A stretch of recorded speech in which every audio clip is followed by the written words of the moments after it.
오늘의 말씀은 마가복음 11장 12절에서 18절까지입니다. 이튿날 그들이 베다니에서 나왔을 때에 예수께서 시장하신지라 멀리서 잎사귀 있는 한 무화과 나무를 보시고 혹 그 나무에 무엇이 있을까 하여 가셨더니 가서 보신즉 잎사귀 외에 아무것도 없더라.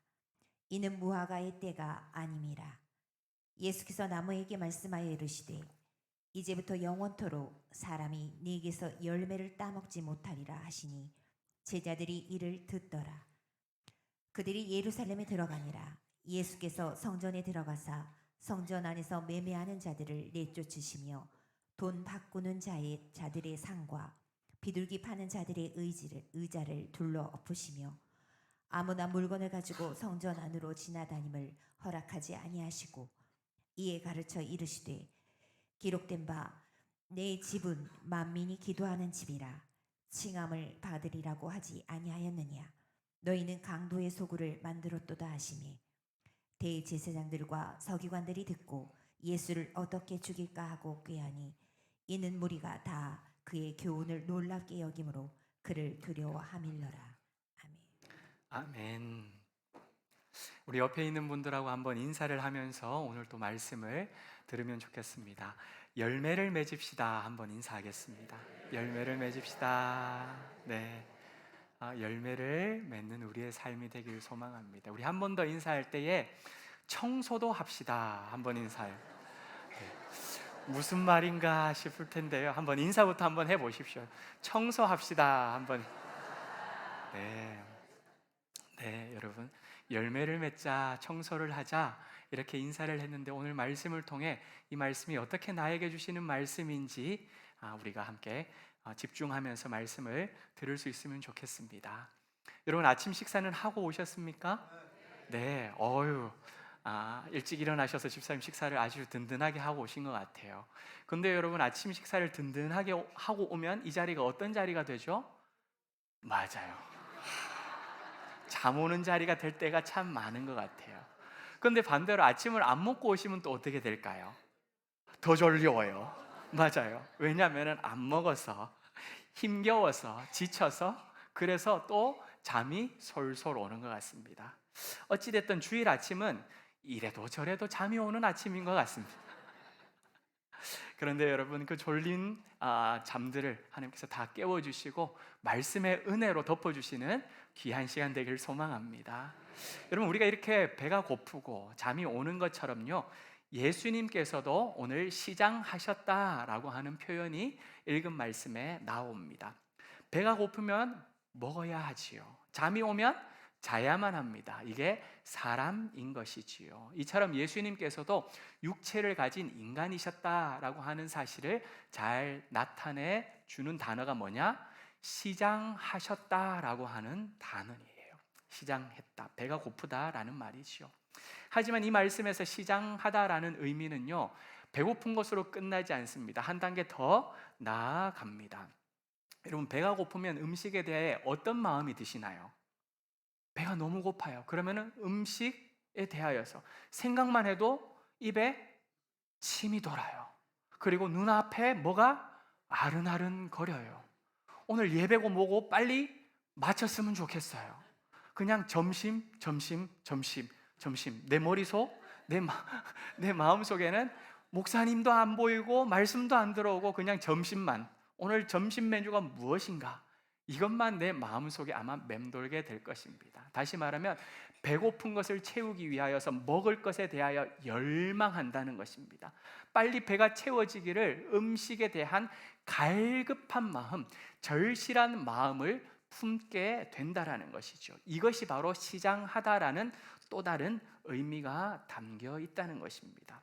그렇다면 여러분, 예수님께서는 이렇게 시장하셨다, 갈급하셨다, 간절히 원하셨다라고 이렇게 말씀하고 있는데요, 무엇에 대하여 이토록 갈급해 하셨을까요? 무엇에 대하여 이렇게 열망하셨고 간절히 원하셨던 것일까요? 오늘 말씀을 보면요, 무화과 열매가 맺혀 있기를 간절히 원하셨던 것을 알 수가 있습니다. 여러분, 그런데 오늘 말씀을 더 읽다 보면요, 무화과 나무 열매가 맺히는 시기라고 되어 있습니까? 맺지 않는 시기라고 되어 있습니까? 그죠? 맺지 않는 시기라는 것을 우리가 함께 읽었습니다. 사과를 따는 시기가 언제인 줄 아십니까? 가을, 그죠? 늦 여름 혹은 여름, 8월부터 10월까지, 사과 품종에 따라 조금씩 다르긴 하지만 8월부터 10월 사이 사과를 따게 된다고 합니다. 여러분, 이미 딸기는 철이 지났는데요, 딸기는 언제 수확하는지 아십니까? 네. 노지에서 생산할 때는 4월에서 5월 달에 따서 먹게 됩니다. 요즘은 하우스 딸기를 언제 먹죠? 1, 2월 달에, 맞아요. 겨울에도 딸기를 먹게 됩니다. 그래서 언제 딸기가 나는지 도무지 알 수 없을 정도이기도 할 것입니다. 이처럼 저마다 열매를 맺는 시기가 있다는 것이죠. 그처럼 무화과도 열매 맺는 때가 있습니다. 그렇다면 언제 무화과는 열매를 맺힐까요? 여름에. 맞아요. 크게 보았을 때는 여름이 맞습니다. 이스라엘을 기준으로 했었을 때 이스라엘은 4월에서 10월까지가 여름이라고 이야기를 하고 11월부터 그 다음 해 3월까지를 겨울이라고 이야기를 합니다. 4월에서 10월까지는 뭐라고요? 여름. 11월에서 그 다음 해 3월까지는 겨울. 이렇게 크게 여름과 겨울로 나뉘게 됩니다. 그런데 이 무화과 열매는요, 앙상한 나무가 겨울을 보낸 이후에 6월절이 다가오는 4월 달에 첫 열매가 맺히게 됩니다. 4월 달이 되면 첫 열매를 맺힌다는 것이죠. 그리고 10월까지, 4월에서 10월까지 여름 내도록, 아까 말씀하셨던 것처럼 그 기간 동안 여러 번의 열매를 맺는다고 하지요. 그런데 여러분, 무화과의 이 첫 열매와 두 번째부터 시작해서 여러 번 맺혀지게 되는 그 무화과 열매에 부르는 이름이 서로 다릅니다. 히브리어로 첫 번째 맺히는 무화과 열매는 파게라고 이야기를 하고요, 두 번째부터 여러 번 맺히는 그 모든 무화과 열매는 테에나라고 이야기를 합니다. 첫 번째 맺히는 열매 이름 뭐라고요? 파게. 두 번째부터 여러 번 맺히는 무화과 이름은 테에나라고 불린다는 것입니다. 파게와 테에나 잘 기억하고 오늘 말씀을 들어주시면 감사하겠습니다. 그래서 여러분들이 읽었던 13절 말씀을 이 파게와 테에나를 구분해서 다시 읽어보면 자막과 같이 읽을 수가 있습니다. 한번 제가 읽어볼 테니까 여러분 같이 속으로 읽어주시면 감사하겠습니다. 이튿날 예수님께서 베다니에서 나왔을 때 너무나도 시장하셨습니다. 멀리서 잎사귀 있는 저 무화과 나무를 보시고 혹시나 그 나무에 무화과 뭐가 열렸을까? 파게가 열려 있을까 하여 가셨더니 가서 보신즉 잎사귀 외에는 아무것도 없었습니다. 예수께서 첫 열매 파게를 찾았을 때는 6월절쯤인지라 4월 6월절쯤 되었기 때문에 아직 본격적인 무화과 열매인 뭐가 없었다고요? 테에나는 열릴 때가 아니었기 때문입니다. 그런데도 불구하고 예수님께서는 6월절쯤에 잎사귀와 함께 맺어야 할 열매 파게를 맺지 못했다고 해서 입만무성한 그 무화과 나무를 보시고 저주를 하셨던 것입니다. 어떻게 해요? 이제부터 영원토록 사람이 내게서 열매를 따먹지 못할 것이다. 여러분, 예수님께서는요, 본격적인 무화과인 테에나의 때가 아직 아니었음에도 불구하고 왜 저주를 하셨던 것일까요? 우리나라 속담에도 들성나무는 뭐부터 본다고요? 떡잎부터 본다고요. 마찬가지예요. 여기서도 첫 번째 열매 맺히는 그 잎사귀와 열매, 첫 떡잎부터 제대로 맺히게 되면 두 번째, 세 번째 오는 모든 열매, 무화과 열매까지도 아주 우람하게 맛있게 열매가 맺히는데 첫 열매가 제대로 맺히지 않으면 그 뒤에는 볼 것 없다는 것입니다. 왜요? 첫 번째 열매인 파게가 열매 맺지 못하고 잎만 무성해 버리면 긴 여름을 4월부터 10월까지 진행되는 그 모든 긴 여름을 지나가면서 기다려 본들 아무런 열매를 맺지 못한다라는 것이죠. 그래서 예수님께서는 이 무화과 나무를 저주하셨던 것입니다. 그렇다면 여러분, 무화과 나무는 무엇을 뜻하는 것일까요?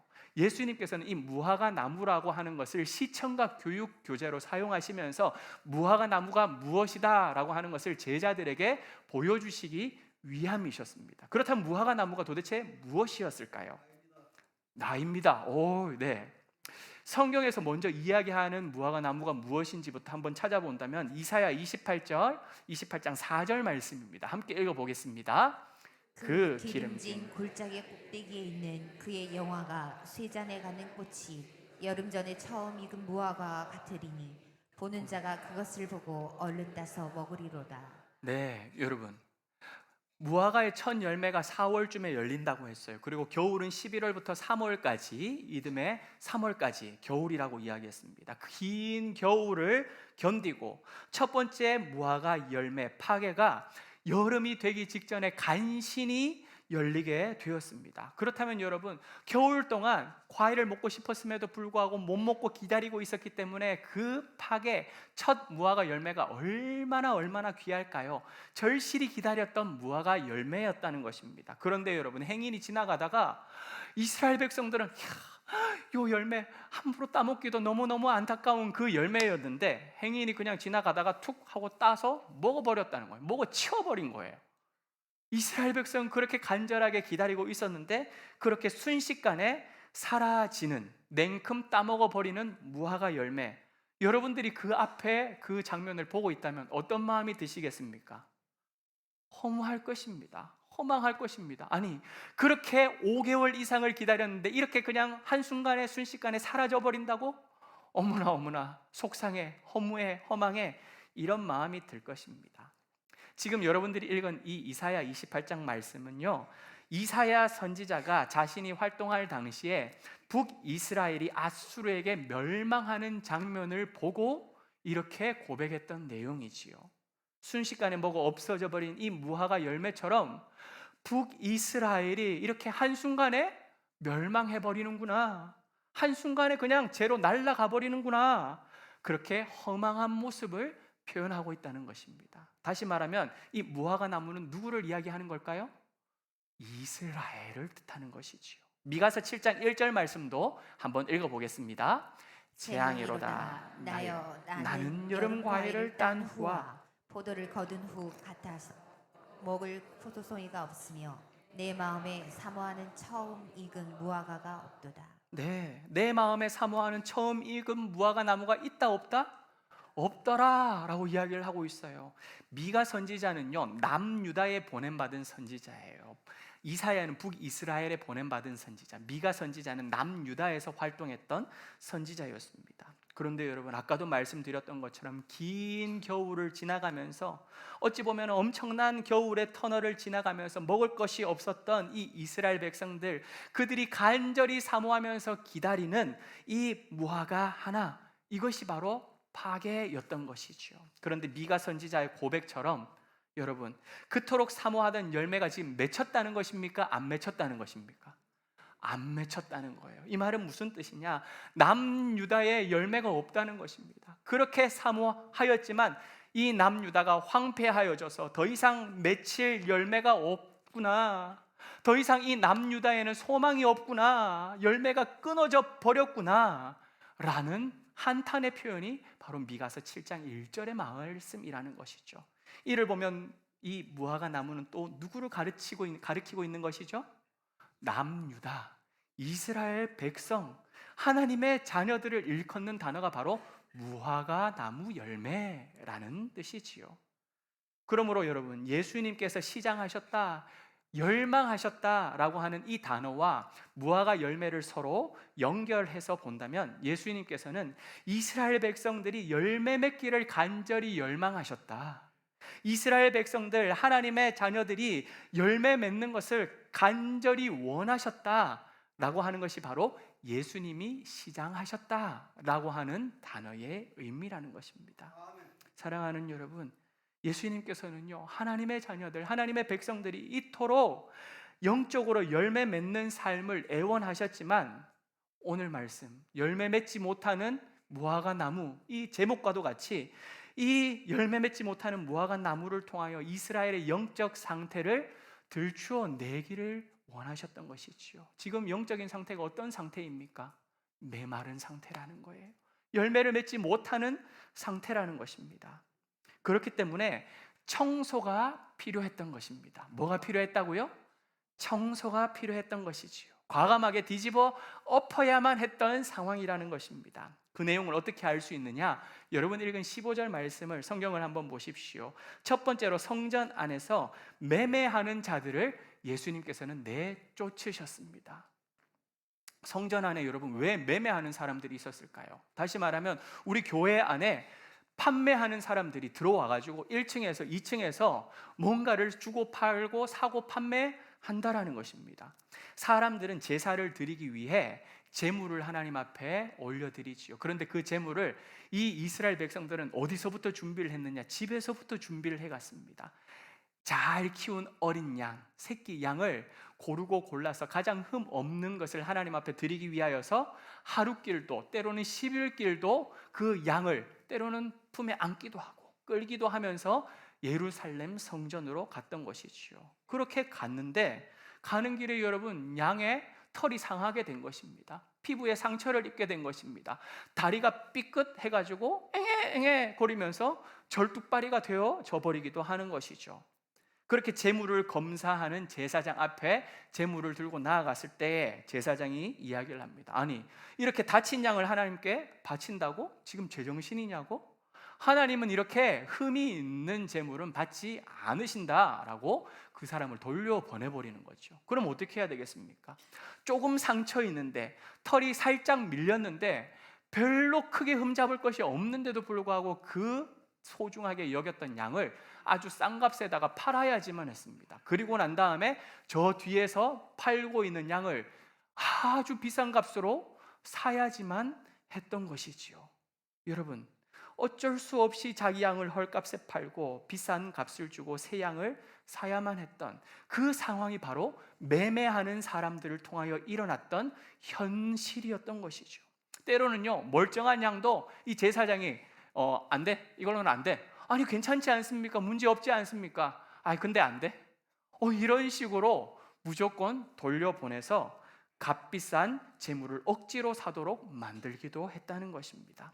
뿐만 아니라 6월절과 같은 수많은 사람들이 몰려드는 날이 있잖아요. 이럴 때는요 양값이 3배, 4배, 5배 막 치솟아 오르는 것입니다. 이 모든 일들을 누가 주관했는 줄 아십니까? 대제사장이 그것을 쥐었다 폈다 했던 것이지요. 자기의 사람들, 이권을 가진 사람들을 상인으로 허락하면서 그 자리에 앉혀주고 대제사장은 뒤에서 돈을 받아 챙겼던 것입니다. 여러분 대제사장은 뭘 해야 되는 사람입니까? 제사를 제대로 집례해야 되는 사람이 바로 제사장이지요. 그런데 그것은 뒷전이었어요. 예배를 바르게 가르쳐 주어야 했던 사람이 제사장들과 서기관이었음에도 불구하고 이들은 오히려 자신의 탐욕을 채우기 위해 조직적이면서도 교활하게 매매상을 운영했던 것입니다. 그래서 예수님께서는 성전 안에 매매하는 자들을 전부 다 밖으로 내쫓아 버리셨던 것이지요. 두 번째로 예수님은 또 무엇을 청소하셨냐? 돈 바꾸는 자들의 상을 뒤집어 엎으셨습니다. 여러분 옛부터 성전 안에서는 티리시라는 성전 화폐를 따로 사용했습니다. 그러나 사람들은요 성전 화폐를 실생활 속에서 사용하지 않았습니다. 그걸 들고 다닐 이유도 없었습니다. 당시는 로마 아래에 있었기 때문에 로마 화폐를 사용했던 것이죠. 그런데 하나님의 전에 예물을 드리기 위해서는 그 자신이 사용하고 있던 돈을 가지고 와서 티리시라는 성전 화폐로 환전을 해야만 했던 것입니다. 그런데 여러분 환전 수수료가 엄청나게 비쌌던 거예요. 여러분 달러를 환전할 때 있습니다. 그죠? 여행을 갈 때 엔화를 환전할 때도 있습니다. 그리고 유로를 환전할 때도 있어요. 우리가 70% 환전했다 그러면 옆에서 이야기를 해요. 야, 나 80% 환전했어. 야, 너 80%밖에 못했니? 난 90% 할인 받았어. 그러면서 저마다 10% 더 할인 받은 걸 가지고 자랑하기도 합니다. 이것도 모르는 사람들은 그냥 50% 하는 걸로 환전해가지고 그냥 아주 비싼 돈으로 해외여행을 가기도 하죠. 이만큼 환전하는 것에 따라 돈이 오르락 내리락 합니다. 그런데 이 당시는 어떻게 환전했냐? 1대1로 되도록 환전하는 거예요. 그냥 생돈에다가 생돈을 더 엎어줘야지만 티리시라는 성전 화폐로 환전을 해 주었던 것입니다. 다시 말해 백성들은 등골이 휘어질 수밖에 없었던 것이지요. 왜 그런 일이 일어났느냐? 이 환전을 하는 사람들은요, 몇 안 되는 사람들이 독점을 하고 있었기 때문입니다. 그런데 이 독점하고 있는 환정상들이 그 자리를 매년 유지하기 위해서는 어떻게 해야 될까요? 위에다가 맞아요, 뇌물을 상납을 해야만 했던 것입니다. 아이고, 내년에도 이 자리를 지키게 해주십시오라고 찔러주는 겁니다. 후년에도 잘 부탁드립니다라고 또 이렇게 뇌물을 갖다 바칩니다. 그러니까요, 여러분, 계속해서 뇌물이 바쳐지니까 환전 수수료는 어떻게 되겠어요? 저절로 올라갈 수밖에 없죠. 엄청 똑똑하시네요, 여러분. 네. 그렇게 환전 수수료는 올라갑니다. 백성들이 와서 환전하면서 아이고 원래 왜 이렇게 환전 수수료가 비쌉니까? 라고 하소연을 하고 억울해하고 안타까워하면서 눈물을 흘리고 있는데 저 위에서는 대제사장들이 다 보고 있어요. 그러면서도 대제사장은 나는 모르오 그렇게 이야기를 하면서 아이고 그거는 환전상들이 하는 일이지요, 나는 모르오 이야기를 하면서 뒤로는 다 뇌물을 받았던 것입니다. 그래서 예수님께서는 그 사실을 알고 환전상들을 뒤집어 엎으셨던 것이지요. 세 번째는요, 비둘기 파는 자들의 의자를 또한 둘러 엎으셨습니다. 여러분, 비둘기를 제물로 드리는 사람은 아주 가난한 사람들이었어요. 양을 준비해서 바쳐야 되는데, 송아지를 주님 앞에 드려야 되는데 양도 안 되는 것입니다. 송아지도 안 되는 것입니다. 그러한 자들, 피의 제사는 하나님 앞에 올려 드려야만 하겠는데 이러한 가난한 자들, 헐벗은 자들, 굶주린 자들 어떻게 제사를 드릴 수 있을까? 그래서 하나님께서 지정해 주신 동물이 무엇이었냐? 비둘기였어요. 그래서 가난한 자들은 이 비둘기 한 마리라도 주님 앞에 올려드리면서 순수한 마음, 겸손한 헌신을 주님 앞에 올려드렸던 것입니다. 하지만요, 하나님께서 그들을 불쌍히 여긴 것과는 전혀 반대로 영적인 지도자들은 오히려 가난한 자들을 더 억압하고 착취했던 것입니다. 더 포하겠습니다. 없는 돈까지 빼앗기 위하여서 비둘기 값을 천정부지로 그냥 올려놓는 거예요. 그래서 때로는 양의 반값까지도 올라가는 것입니다. 아니, 비둘기가 어떻게 양의 반값이 될 수 있습니까? 아니, 그러면 양을 사. 아니, 그거는 아니죠. 그럼 비둘기 사. 이랬던 자들이 바로 비둘기를 판매했던 사람이었습니다.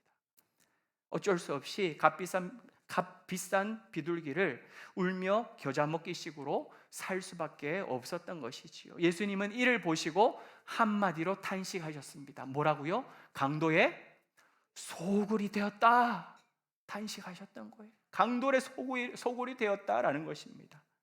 그러나 대제사장들과 서기관들은 예수님께서 이렇게 뒤집어 엎고 쫓아낸 이 일들을 듣고 난 다음에 뭘 모의했느냐? 어떻게 하면 예수님을 죽일 수 있을까? 어떻게 하면 예수님을 제거할 수 있을까? 서로 머리를 맞대고 논의했던 것입니다. 왜 그랬을까요? 자신이 지금까지 제사장들과 서기관들이 지금까지 저질러 왔던 만행을, 허물을 탄로나고 싶지 않았기 때문입니다. 뿐만 아니라 지금까지 누렸던 이득이 얼마나 많습니까? 뒤로 챙겼던 그 검은 돈들이 얼마나 많습니까? 그러한 모든 이득을 이제는 빼앗길 처지에 놓였기 때문에 예수님을 처단하는 일에 모의를 했다는 것이죠. 오히려 이 상황이면 어떻게 돼야 될까요? 이게 잘못되었구나, 내가 하나님 앞에 죄를 지었구나, 회개해야 되었지만 오히려 그들은 예수님을 죽일 방도를 모색했다는 것입니다. 여러분, 원래 성전은 어떤 곳이어야만 했을까요? 기도하는 곳. 어떻게 대답이 이렇게 바로 나옵니까? 여러분, 오늘 말씀에 예수님께서 이야기를 하셨죠. 내 집은 뭐 하는 집이라? 만민이 기도하는 집이다 라고 이야기를 하셨어요. 근데 예수님께서 이야기를 하신 게 아니고요, 벌써부터 구약에서부터 하나님께서 먼저 선포를 하셨습니다. 이사야 56장 말씀을 함께 읽어보겠습니다. 또 여호와와 연합하여 그를 섬기며 여호와의 이름을 사랑하며 그의 종이 되며 안식일을 지켜 더럽히지 아니하며 나의 언약을 굳게 지키는 이방인마다 내가 곧 그들을 나의 성산으로 인도하여 기도하는 내 집에서 그들을 기쁘게 할 것이며 그들의 번제와 희생을 나의 제단에서 기꺼이 받게 되리니 이는 내 집은 만민이 기도하는 집이라 일컬음이 될 것임이라. 아멘. 내 집은 만민이 기도하는 집이라 칭함을 받을 것이라고 하나님께서 이사야 선지자를 통하여서 먼저 선포하셨습니다. 여러분, 그렇다면 기도하는 것이 무엇일까요? 오늘 말씀 6절에 나와 있어요. 기도하는 것이 무엇일까요? 무엇이 기도하는 것일까요? 노란색으로 색칠해 놓았잖아요. 여호와와 연합하는 것이 기도하는 것입니다. 여호와와 하나 되는 것이 기도하는 것이라는 것입니다. 내가 그 안에 거하고 그가 내 안에 머무는 것, 이렇게 서로 연합하는 것, 그렇게 기도하는 그곳에서 우리 하나님 아버지께서는 은혜를 베풀어 주시고 역사하신다는 것이지요. 그렇게 여러분, 기도하는 그 자리에서는 어떤 일이 일어나게 되는 것일까요? 7절 말씀에 제가 노란색으로 색칠을 해 놓았습니다. 그들을 뭐하게 할 것이라?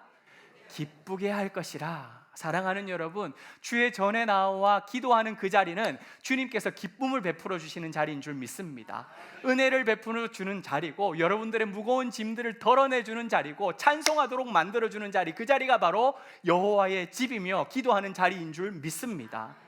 여호와의 집에 나와 기도하면서 하나님과 하나 되는 자들, 그들이 여러분 이방인이라 할지라도, 고아와 과부라 할지라도, 천대받고 멸시받는 자리라 할지라도 여러분 상관없습니다. 주님과 연합되기만 하면, 하나님과 하나 되기만 하면 하나님께서는 그 모든 이들을 뭐하게 하실 거라고요? 기쁘게 할 것이라고요. 기쁘게 할 것이라고요. 사랑하는 여러분, 여호와의 집은요, 줄인 자들에게 채워주시고 헐벗은 자들에게 입혀주시며 우는 자들의 눈물을 닦아주시고 위로해주는 하나님의 거룩한 집인 줄 믿습니다. 동일로 교회 여러분들 오르실 때마다, 이 자리에 나와 주님 앞에 엎드려 기도할 때마다, 하나님과 하나 되는 역사가 일어날 때마다 전날의 한숨은 변하여 노래가 되시고 어제의 슬픔은 변하여 오늘의 기쁨이 되는 놀라운 축복이 우리 모두에게 일어날 수 있기를 주 예수 그리스도 이름으로 간절히 축복합니다. 예수님께서는요, 이렇게 하나님의 백성들이 기도 중에 하나님과 연합하여 열매 맺는 무화과 나무가 되기를 간절하게 열망하셨던 것입니다. 이 오늘 말씀을 통하여 우리가 몇 가지를 살펴보고자 합니다. 첫 번째는요, 예수님께서 첫 무화과 열매인 파게를 찾으신다라는 것입니다. 한번 따라하겠습니다. 예수님은 첫 무화과 열매를 찾으십니다. 여러분, 마가복음 11장 1절 말씀 혹 기억하실지 모르겠어요. 예수님께서 예루살렘으로 올라가시기 전에 머물렀던 두 동네가 나옵니다. 한번 읽어보겠습니다. 그들이 예루살렘에 가까이 와서 감난산 벳바게와 베다니에 이르렀을 때에 예수께서 제자 중 둘을 보내시며 라고 두 명의 제자를 보내는 장면이 나오지요. 그런데 여러분, 여기서 제가 단어를 풀어서 이렇게 설명을 해 놓았습니다. 벳바게라고 하는 단어는요, 베이트라고 하는 히브리어 단어와, 베이트라고 하는 집을 뜻하는 히브리어 단어와 첫 무화과 열매, 아까 뭐라 그랬죠? 파게라 그랬죠. 파게가 서로 합쳐진 베이트 파게, 그래서 베트 파게, 벳파게라는 이름이 바로 벳바게예요. 무화과 열매의 동네라는 뜻입니다. 뿐만 아니라 베다니는 뭐냐? 베이트라는 집이라는 뜻을 말하는 베이트와 두 번째부터 열매 맺히는 무화과 열매 이름 뭐라고요? 테나라 그랬죠. 테나가 합쳐져서 베이트 테나, 베테나. 근데 우리 한국어 음력으로는 베테나를 베타니로 이렇게 번역을 했던 것입니다. 다시 말해, 벳바게와 베다니는 뭐죠? 무화과 열매가 풍성하게 맺히는 그런 동네가 바로 벳바게와 베다니라는 의미인 것이지요. 예수님께서는요, 예루살렘으로 올라가시기 전에 죽음의 십자가를 지시기 직전에 이 무화과 열매의 동네에서 열매 맺는 무화과 나무를 찾으셨던 것입니다. 그런데 여러분, 벳바게에서 첫 무화과 열매인 파게를 찾으셨다는 사실을 알고 계십니까? 첫 무화과 열매 파게가 무엇이었을까요? 어린 나귀 새끼였습니다. 어린 나귀 새끼. 왜요? 아직 아무도 사용하지 않았던 어린 나귀 새끼. 어쩌면 첫 무화과 열매처럼 보잘것없는 나귀 새끼였지만 주가 쓰시겠다라고 이야기를 하셨을 때에 그 주인은 기꺼이 첫 열매인 나귀 새끼, 아직까지 크지 않은 그 나귀 새끼, 아무도 손대지 않은 그 나귀 새끼를 주님께 내어 드렸던 것이지요. 제자들의 믿음은 어땠습니까? 가면 정말 나귀 새끼가 있을까? 아니, 근데 있다고 한들 그걸 그냥 데려오기만 하면 되는 것일까? 그런 마음으로 어찌 보면 갔을 그 제자들, 영글지 않은 믿음이었지만 그럼에도 불구하고 순종하면서 그 어린 나귀 새끼를 데리고 왔던 것입니다. 예수님께서는 벳바게를 통하여서 어린 나귀 새끼, 예수님의 제자들의 영글지 않은 그 믿음, 그리고 기꺼이 내어드렸던 그 주인의 첫 열매와 같은 믿음을 그곳에서 받으셨던 것이지요. 그리고 왕의 입성을 완성하는 그 일에 그 첫 열매와 같은 나귀 새끼가 아름답게 쓰임 받았던 것입니다. 사랑하는 여러분, 작고 초라한 믿음이라 할지라도 예수님께서는 그 믿음, 파괴와 같은 믿음을 지금도 찾고 계신다는 것입니다.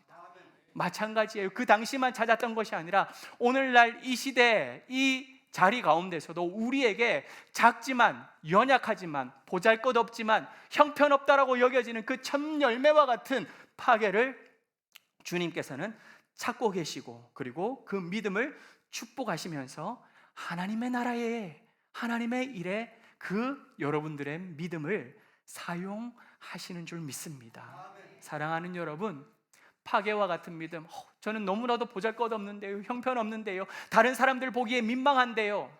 아니에요, 여러분. 파괴와 같은 믿음만으로도 충분합니다. 여러분들의 그 믿음, 첫 열매와 같은 그 파괴의 믿음을 주님 앞에 기꺼이 내어드릴 수 있는 하나님의 자녀들 되시기를 간절히 축복합니다. 두 번째로 예수님께서는요, 하나님의 자녀가 된 우리에게 열매 맺기를 열망하십니다. 태나의 열매를 맺기를 열망하신다는 것이죠. 한번 따라하겠습니다. 하나님은이나 예수님은이나 똑같거든요. 예수님은 하나님의 자녀가 된 우리가 열매 맺기를 열망하십니다. 그냥 열망하십니다 하면 안 돼요, 여러분. 열망하십니다. 열망하십니다. 예수님께서는요, 우리가 그렇게 열매 맺기를 열망하신다는 거예요. 그렇다면 여러분, 우리도 내 삶에 무화과 열매가 맺혀지기를 열망하는 삶을 살 수 있기를 간절히 부탁드립니다. 여러분, 무엇이 내 삶의 열매 맺기를, 무엇이 나에게 이렇게 풍성하기를 여러분 그렇게 열망하고 살아가고 계십니까? 배고플 때 밥 먹는 것을 그렇게 열망하고 살아가고 계십니까? 돈이 없어서 궁핍한 인생 가운데 내가 돈 좀 많이 벌어야 되겠다, 돈에 그렇게 열망하고 간절히 원하고 살아가고 계십니까? 사랑하는 여러분, 돈도 목숨도 여러분의 미래도 다 책임져 주시는 여호와 하나님을 향한 열망이 여러분 가운데 충만하실 수 있기를 주님의 이름으로 간절히 소망합니다. 그때에 우리 하나님 아버지께서는 내 안에 열매 맺히기를 열망하는 그 모습을 통하여 열매를 맺혀 주실 뿐만 아니라 그 열매를 통하여 다른 사람도 살리도록 우리를 주님께서 사용하신다라는 것이지요. 예수님께서는 예루살렘 성전 안에 들어가셨을 때에 본격적인 무화과 열매를 찾으셨습니다. 누구에게서 그 열매를 찾기를 원하셨을까요? 먼저는요, 대제사장들과 서기관들, 주의 종들에게, 먼저 지도자가 된 그들에게 열매를 찾기를 원하셨어요. 하지만 여러분 어땠습니까? 잎은 무성했어요. 엄청 화려해 보였습니다. 그런데 그 안에 열매가 있었습니까? 없었습니까? 없었어요. 오히려 열매라고 하는 것이 있었다면 그것은 부패하고 병든 열매였어요. 이스라엘 백성들을 죽이는 열매였어요. 왜요? 양들을 가져왔음에도 불구하고 그 양들은 빼앗고 더 비싼 양을 사도록 만드는 그런 추악한 모습이었죠. 환전을 하는 가운데 수많은 수수료를 떼면서 이스라엘 백성들의 피를 빨아먹는 자들이 바로 영적인 지도자들이었다는 것입니다. 오히려 부패하고 병들어서 백성들을 고통스럽게 만드는 자들이, 열매 없는 자들이 바로 종교 지도자들이었다는 사실이지요. 사랑하는 여러분, 우리의 모습을 돌아보기를 소망합니다. 우리는 이파리만, 잎만 무성한 그러한 무화과 나무는 아닌지요. 오늘 이 시간 이 말씀을 보면서 하나님 아버지, 내 삶 가운데에 입만무성한 인생들이 아니라 주님께서 원하시는 파괴와 태나의 귀하고 아름다운 열매가 내 삶 속에 맺혀질 수 있도록 우리 하나님 아버지 축복하여 주시옵소서. 그렇게 소원하고 열망하는 주의 자녀들 되기를 간절히 소망합니다. 사랑하는 여러분, 이렇게 열망하며 주님 앞에 나아가는 자, 무엇을 맺도록 해주시느냐? 풍성한 열매를 맺게 해주시는데요, 어떻게 그 열매를 맺을 수 있는 줄 아십니까? 세 번째 메시지인데요, 하나님과 연합하는 자에게, 기도하는 자에게 하나님께서는 그 열매를 맺게 해주신다는 것이지요. 주님만을 온전히 찬양하는 참된 예배가 우리로 하여금 열매 맺게 할 것입니다. 오늘도 이렇게 주일 예배 나왔습니다. 여러분, 무엇을 기대하면서 어떤 열매를 맺기 위하여서 여러분 이 자리에 나왔습니까? 성경은 우리에게 알려주기를 영적으로 살이 찌워지고 건강해질 수 있는 방법은 두 가지밖에 없다라고 이야기를 하고 있어요. 첫 번째는 말씀이고요, 두 번째는 기도입니다. 첫 번째는 뭐라고요? 말씀이에요. 두 번째는 뭐라고요? 기도입니다. 하나님께서 우리에게 말씀하시는 것입니다. 우리는 주님 앞에 아뢰는 것이 무엇이죠? 기도예요. 그래서 하나님께서 우리에게 말씀하시고 우리는 기도로 주님 앞에 나아가는 것입니다. 이 두 가지를 통하여 하나님께서는 우리가 영적으로 살찌워진다라고 말씀해 주고 있는데, 우리는요, 내 몸은요, 여러분들의 이 성전, 거룩한 성전은 기도와 말씀, 예배의 신앙생활이 초점이 맞춰져 있는지, 아니면 내가 동일로교회 행사에 참석하는 것으로 기뻐하고 봉사하는 것으로 자부심을 가지면서 내가 이 봉사도 하고 저 봉사도 하고 있고 그걸로 내 자부심을 삼고 있으며, 사람들과 서로 교제하면서 공동체 모임하고 같이 여행 가고 맛있는 식사를 하면서 그렇게 영적인 교제를 하는 그것으로 그냥 만족하는 신앙생활을 하고 있다면, 여러분, 우리의 초점이 지금 잘못 맞춰져 있다는 것입니다. 엉뚱한 곳에 맞춰져 있어요. 이러면 무슨 일이 일어나는 줄 아십니까? 계속해서 메말라져요. 계속해서 고갈되어지기 때문에 결국에는 시들고 병들게 될 것입니다. 대제사장들과 서기관들처럼 엉뚱한 이권과 이득에 목매어서 그들이 마치 신앙생활 잘 하고 있는 것처럼, 나 제사 잘 드리고 있지 않느냐, 나 예배 잘 드리고 있지 않느냐, 그냥 그렇게 형식주의에 빠진 모습으로 변질될 수 있다라는 것이지요. 사랑하는 여러분, 우리의 외적인 활동이 내적인 열매를 대체할 수 없다라는 사실을 기억하면서 우리가 본질에 집중할 수 있는 하나님의 자녀들 되기를 간절히 축복합니다. 기도에, 말씀에 집중해야 된다는 것이죠. 그러기 위해서 여러분 무엇이 필요한 줄 아십니까? 우리가 처음에 인사했던 거, 뭐가 필요할까요? 청소가 필요해요. 청소가 필요해요. 예수님께서도 본질에 집중하기 위해 만민이 나와 기도하는 집으로 삼기 위하여 그 성전을 청소하셨던 것입니다. 떠나보냈던 것이고 뒤엎었던 것입니다. 사랑하는 여러분, 내 안에 자리 잡고 있는 것들 중에 내 신앙생활이 기도와 말씀에 집중하지 못하도록, 예배에 초점을 맞추지 못하도록 만드는 요소들이 내 안에 있다면 여러분 떠나보내시길 바랍니다. 하나님을 가리우는 것들이 있습니까? 여러분 과감하게 잘라내시길 바랍니다. 내 안에 믿음을 쫓아가는, 오늘 우리가 헌금송했던 것처럼 주님 가신 그 길을 내가 따라가겠습니다, 내 사모하는 주님, 내가 그 길을 가겠습니다 고백하며 나아가는 그 일을 턱턱 가로막는 것이 있다라면 여러분 둘러 엎어야지만 하는 것이고 다 찢어 버려야만 한다는 것입니다. 뿐만 아니라 오늘 말씀 17절에는 지나가는 사람들을 더 이상 허락지 않는다라고도 이야기를 하고 있습니다. 무엇이냐? 익숙하게 그냥 왔다 갔다 하는 그 자리, 여러분 삶 속에서 그냥 익숙하게 떡하니 자리 잡고 있어서 오히려 그게 마치 신앙생활인 것처럼, 그런데 하나님께서는 기뻐하지 않는 그 모습 있지 않습니까? 습관적으로 행하고 있음에도 불구하고 죄를 모르는, 죄인지 몰랐던, 내가 인정하지 않았던 그것들까지도 어떻게 해요? 파내라는 것이지요. 더 이상 왔다 갔다 하도록, 자리 잡지 못하도록 허락하지 말라는 것입니다. 끊어내라는 것이지요. 사랑하는 여러분, 배고플 때 음식에 대해 열망합니다. 간절합니다. 오늘도 마치고 나면 빨리 내려가서 밥 먹고 싶습니다. 그리고 난 다음에 여러분 어디 맛집 있다 그러면 맛집은 여기도 맛집이고 저기도 맛집이고 술술술술 맛집 이야기는 막 흘러나옵니다. 이 중에서 어디 가볼래 그러면 갑자기 너무 많은 걸 이야기를 해가지고 갈 곳을 정하지도 못해요. 그러면 어떻게 이야기하죠? 오늘은 여기 가고 다음에는 저기 가고 그 다음에 또 저기 가자. 이야 기쁘다 기뻐. 먹는 거에는 그렇게 기쁘게 사모하는 마음으로 열망을 가지면서 이야기를 합니다. 돈에 대해서는 어떡합니까? 야 참 난 돈 좀 많이 벌었으면 좋겠다. 그럼 나 돈 버는 방법 알려줄게. 그래서 A부터 Z까지 이렇게 하면 돈을 벌 수 있고 이렇게 하면 또 돈을 벌 수 있고 여기를 투자를 하면 되고 돈 버는 방법에 대해서는 줄줄줄줄 이야기가 나옵니다. 그런데 여러분 언제 우리가 하나님을 열망하는 마음에 그렇게 간절했고 내 입술로 술술술술 이야기를 하면서 다른 사람에게 예수님을 자랑해 본 적 있으십니까?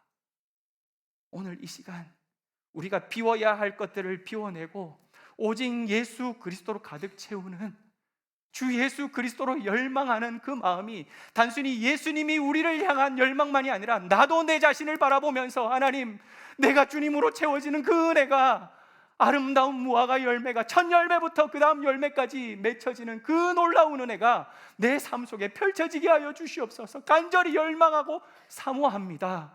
주님 앞에 기도하며 나아갈 때에 우리 하나님 아버지께서 아름다운 열매 맺는 예배자로 세워주실 줄 믿습니다. 그 은혜가 우리 모두에게 임하시기를 간절히 축원합니다. 주신 말